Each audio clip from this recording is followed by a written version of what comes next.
네, 지금 보건복지부 권덕철 중앙메르스대책본부 총괄반장이 곧 브리핑을 할 했습니다. 예정입니다. 다음 나가는 자료부터는 병원명이 나갑니다. 네, 오정권 기자 함께 알아보겠습니다. 예, 오늘은 브리핑을 하시는 분이 바뀌었죠. 그동안은 권준욱 보건기획관이었는데 오늘은 그 새로운 분이 지금 브리핑을 하고 있습니다. 총괄반장으로서 브리핑을 시작하도록 하겠습니다. 6월 7일 0시 현재 신규로 23건이 메르스 환자로서 확정이 됐습니다. 이 중에 삼성서울병원이 17건, 대전의 대청병원이 4건, 건양대병원이 2건입니다. 일단 그 평택 성모병원은 최초로 한 건도 검출이 되지 않았습니다. 그래서 평택 성모병원에서 발생했던 1차 유행은 종식이 된 것으로 판단이 되고 있습니다. 두 번째로 삼성 서울병원이 누계로 34건이 되었습니다. 이걸 수치로 보면 굉장히 그 폭발적으로 늘어나는 것처럼 보이지만 실은 누적된 의뢰건들이 밝혀진 것입니다. 그래서 별도로 이런 의료기관별 유행 곡선을 보면 삼성 서울병원도 곧 감소세로 돌아보일 것으로 저희들은 전망을 하고 있습니다. 다만 건국대 병원의 사례와 같이 이 건국대의 응급실을 통해서 입원했던 환자가 확정이 됐는데 이분이 삼성 서울병원에서 응급실에서 있었고 또 다른 서울의 모 병원에서 또 거쳐서 갔었습니다. 그 거쳐간 병원이 이제 강동 경희대 병원이었습니다.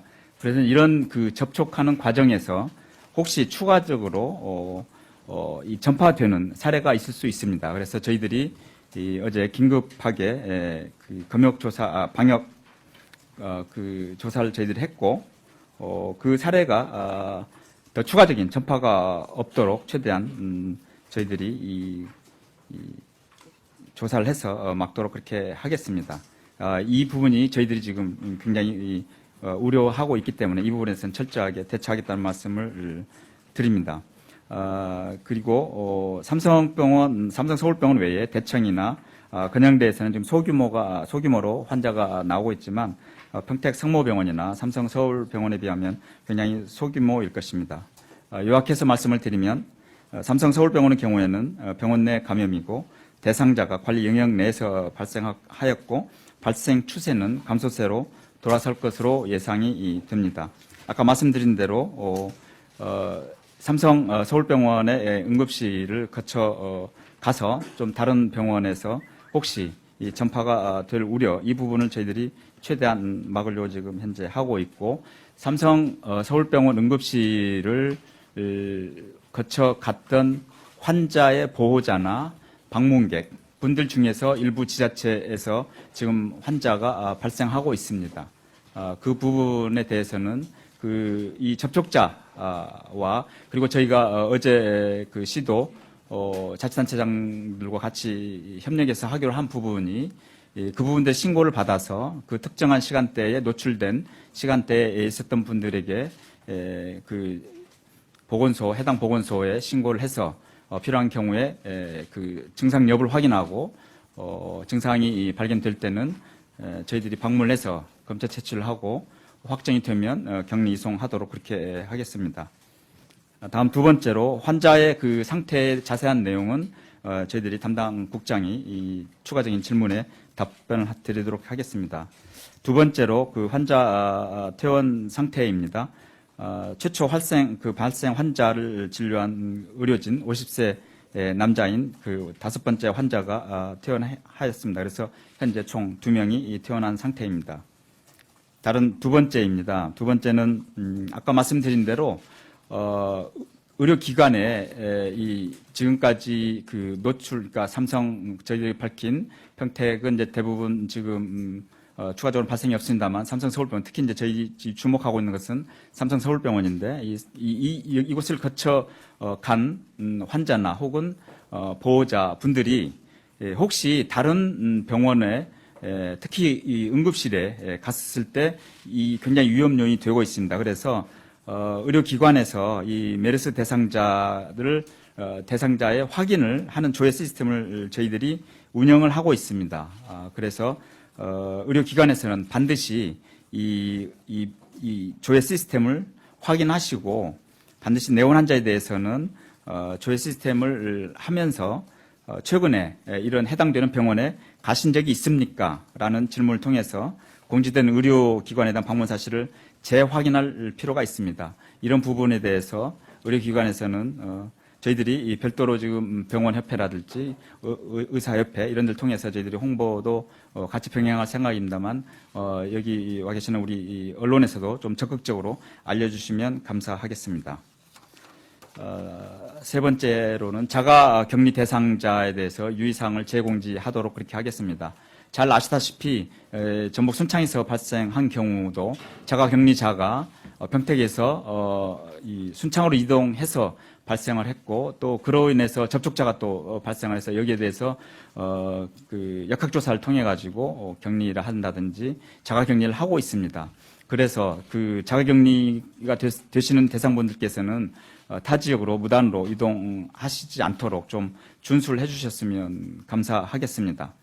그리고 저희 우리 이 대책본부에서 범정부 메르스 대책지원본부가 안전처에 있습니다. 이 안전처와 협력해서 접촉자와 보건소 담당자 등과 해서 1대1로 연계해서 격리 해제 시까지 지속적으로 관찰을 할 계획입니다. 자가격리 지침에 대해서 말씀을 드리면 첫째로 일상생활에서 타인과 접촉을 가급적 피하시고 독방에서 머무르시기를 권고드립니다. 두 번째로 자택에 머무르시더라도 일상생활을 같이 하는 가족들과 접촉 시에도 가급적 마스크를 쓰고 신체적인 접촉을 피하시길 바랍니다. 세 번째로는 외부에 외출하지 않습니다. 네 번째로 14일 동안 머무르시는 동안 영양을 충분히 섭취하고 실내에서 할 수 있는 운동을 적절하게 하시기를 권고합니다. 다섯 번째로 보건소의 담당관이 제공한 자가격리 지침을 숙지하시고 담당자의 관찰에 성실히 응해 주시기 바랍니다.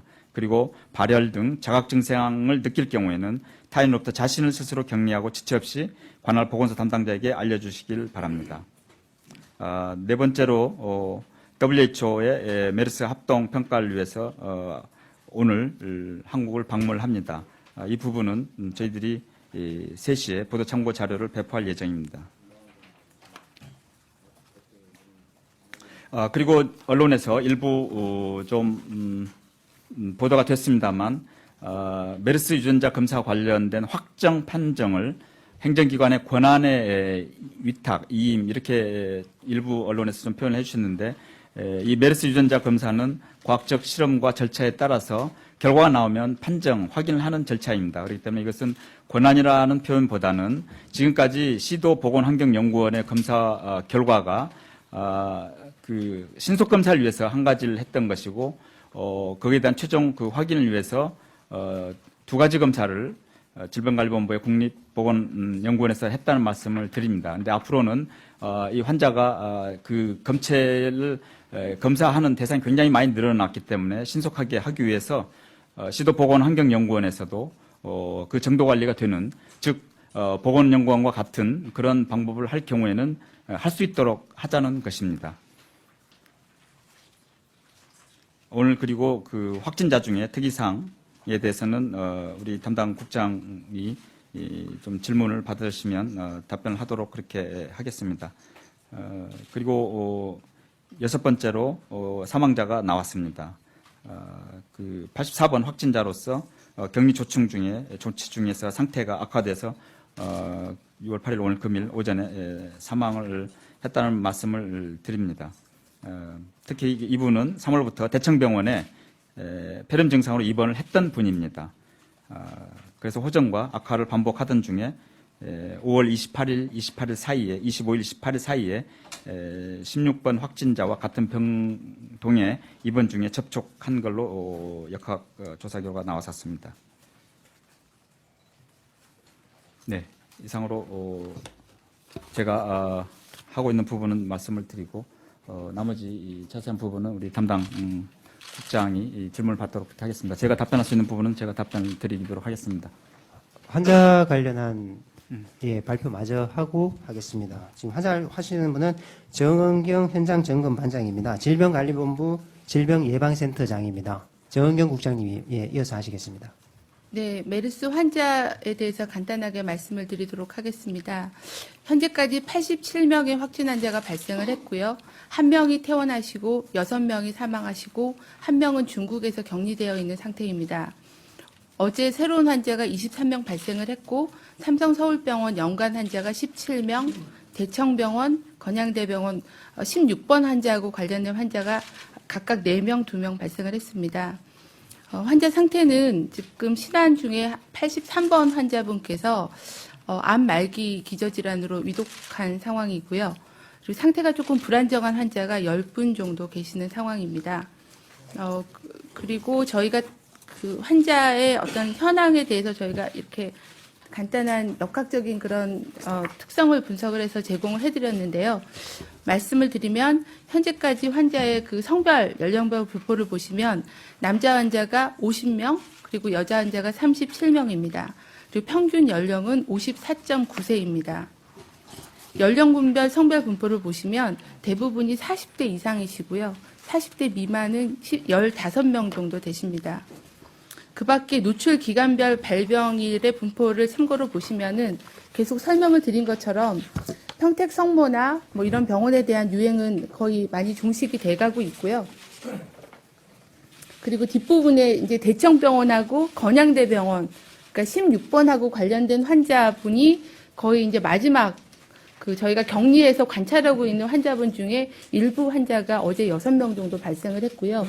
대부분의 많은 부분들은 삼성병원 응급실을 통해서 노출이 돼서 현재 잠복기를 거쳐서 발병하고 있는 환자들이 대부분을 차지하고 있는 그런 상황입니다.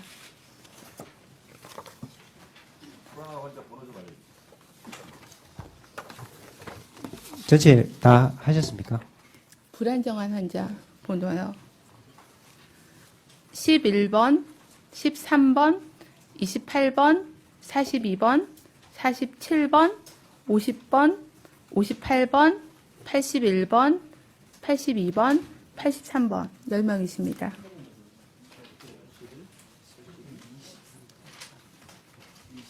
아까 암말기 포함해서 10명이에요? 네, 83번 포함해서고요. 11번, 23번, 28번. 제가 말씀을 잘못 드렸나 봅니다. 다시 말씀드리겠습니다. 죄송합니다. 불안정한 환자는 10명이고요. 11번, 23번, 28번, 42번, 47번, 50번, 58번, 81번, 82번, 83번. 네, 환자들은 지금 격리병원에서 집중 치료를 받고 있기 때문에 상태가 조금 호전됐다, 악화됐다는 것을 좀 반복하고 있는 상황입니다. 이 브리핑으로 나가고 있었어요. 저기 마이크 켜주시고요. 죄송하지만 소속하고 성함 말씀하시고 질문해 주시기 바랍니다. 예. 네, 저 한국경제신문사의 마지혜 기자입니다. 76번 확진자에 대해서 질문 드리려고 하는데요. 그러니까 이분이 삼성 서울병원에서 나와서 강동 경희대병원을 거쳐서 건대병원으로 간 75세 여자분이십니다. 네, 이분이 당국 감시 대상에 당초 포함이 돼 있었죠. 잠깐만요.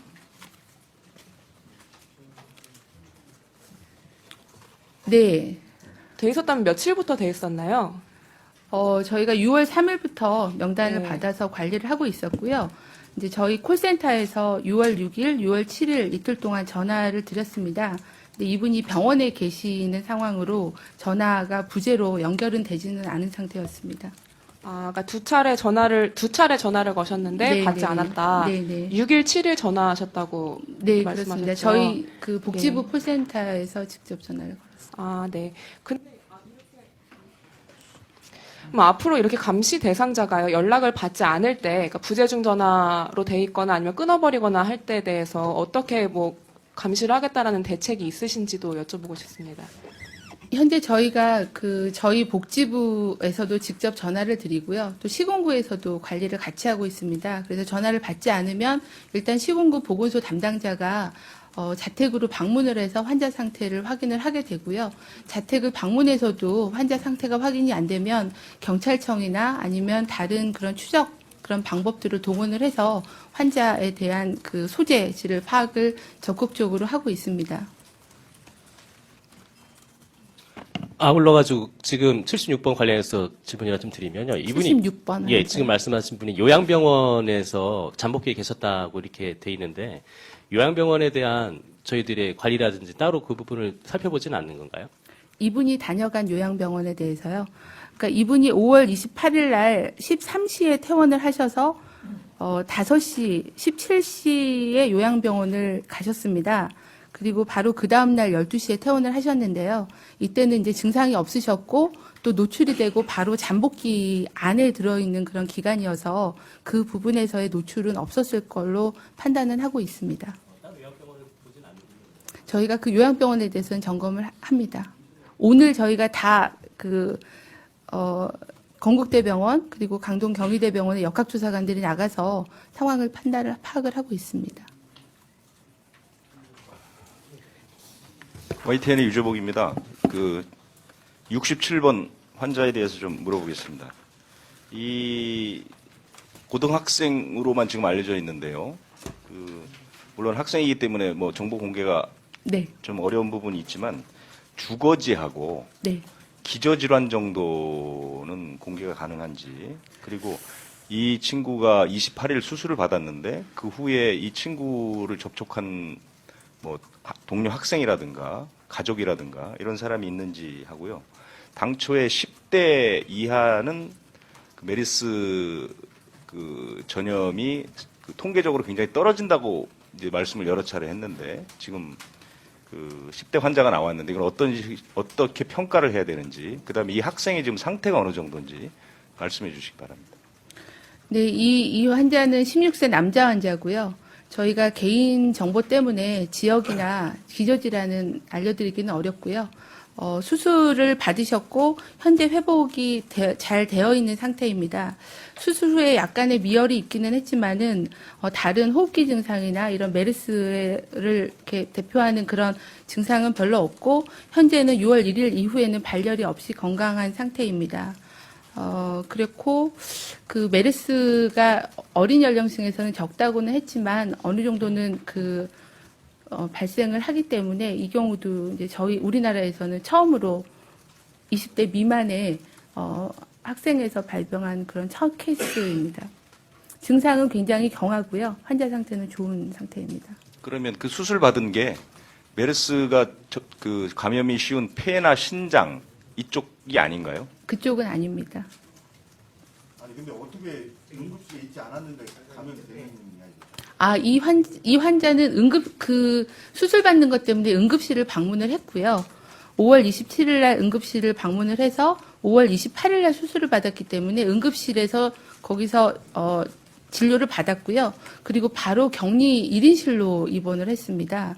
1인실로 입원을 했고 그 다음에는 바로 격리병동을 옮겼기 때문에 특별하게 이제 노출이 그 다음부터는 없었고, 그리고 저희가 학생이다 보니까 친구나 학교에서 혹시 방문을 해서 노출이 있을까에 대해서 확인을 했고요. 그 부분은 전혀 없음을 확인을 했습니다. 응급실에 존이 어제 발표에서도요, 3개 존이 있다고 그랬었는데, 네. 소생 관찰, 집중 치료, 그 3개 존을 14번 환자가 거쳤다 그랬어요. 그래서 네. 밀접 접촉자가 한 네. 110명 된다는 게 복지부 발표인데, 그 3개 존 중에 어느 구역에 좀 있었고, 그 응급실에 27일 날 들어가서 그 학생이 1인실로 올라가기 전까지 머문 시간이 얼마나 되는지요? 제가 이 학생이 어느 존에 있었는지는 확인을 해서 말씀을 드리겠습니다. 제가 갖고 있는 정보에는 존에 대한 정보는 없고, 이 학생도 저희 접촉자 대상에 포함이 되어 있는 환자였습니다. 그래서 아마 이제 고위험, 그러니까 폭로된 그런 접촉자의 대상 범위로 관리를 하고 있던 환자고요. 그리고 수술을 응급실에서 수술실을 간 이후의 시간은 자세한 시간 정보가 여기 없어서 5월 28일 날 12시경에 수술을 하신 걸로 되어 있기 때문에요. 5월 27일 정도에서 수술 전까지 정도 넓게 잡으면 그 정도 될 것 같습니다. 예, 채널 A. 예. 교육부에 계속 이제 학생이나 뭐 교사 이런 명단을 통보하시는 걸로 알고 있는데 어쨌든 학생 감염자가 나왔으니까 현재 격리, 그러니까 자택 격리든 병원 의료기관에 격리돼 있든 간에 예전에도 한번 질의를 드린 것 같은데 이 학생 숫자가 어느 정도 되는지 좀 파악하고 계신 거 있으면 좀 말씀 부탁드리고요. 그 다음에 이 새누리당 유이동 의원이 오늘 국회 질의에서 본인이 평택 성모병원이 격리되고 나서 중환자 이송 문제 때문에 성모병원을 방문을 했다. 그것 때문에 본인이 119에 신고를 해서 했더니만 본인도 자택격리 대상자라고 보건복지부로 통보를 받았다고 그랬는데 오늘 국회에 나와서 질의를 좀 하고 있어요. 이렇게 해도 되는 건지. 그 다음에 이 유 의원 말씀대로 평택 성모병원 중환자에 머물렀던 5분의 환자가 사흘 동안 이송할 병원을 찾지 못해서 성모병원에 계속 격리돼 있었고 남아 있었고 한 분은 호흡기를 달고 무려 300km 이상 떨어진 경주로 이송이 됐다라고 말씀을 했는데 이런 환자 이송 지금 메르스 때문에 서로 병원 간에 환자를 받지 않으려고 하는 어떤 이런 문제들이 어제도 좀 밝혀졌지만은 이런 문제에 대한 진짜 해결책이 지금은 갖춰져 있는 건지 좀 말씀을 좀 부탁드립니다. 성모병원의 중환자실은 그 병원의 3층에 있습니다. 그래서 주로 환자가 발생했던 병동은 7층, 8층이어서 그 부분은 이제 엄격하게 좀 구분이 되어 있긴 하지만 확진 환자가 중환자실을 거쳐갔기 때문에 중환자실에 입원한 환자들은 확진 환자의 어떤 접촉자로 분류가 돼서 관리가 되고 있었고 하지만 저희가 2번 정도의 5월 29일 날 정도의 PCR 검사를 시행을 했을 때는 4명의 중환자실 환자는 다 음성임을 확인을 했었습니다. 그리고 경주로 이송했던 환자분은 메르스로 확진받은 환자분이었고요. 음압 격리 병상이 필요했기 때문에 음압 격리 병상이 있는 경주의 그런 병원으로 섭외를 해서 환자를 이송하게 됐습니다. 엄격한 그런 음압 격리 병상이 필요했기 때문에 그렇게